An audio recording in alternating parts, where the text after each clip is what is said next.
My name is Meyers. I'm a WOU Hub Officer in Emirates Up Yuan, and I completed the Management Apprenticeship. The company I completed the apprenticeship with was Ysgol Emirates Up Yuan. I'm still based there now. My employer gave me the apprenticeship opportunity to help me benefit and get more qualifications. They in turn gain more qualified staff with more confidence.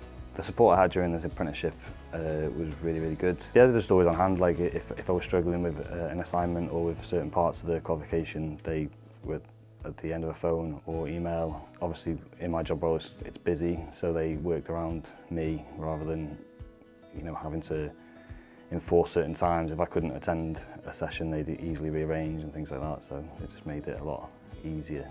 Other than the qualifications, the main thing that I gained would be the confidence, the extra string to your bow of different ways of dealing with management opportunities and situations. The advice I'd give someone that was about to start an apprenticeship would be just go for it, enjoy it. The staff that help you make it easy to do, it's alongside your work, and yeah, it's a good experience.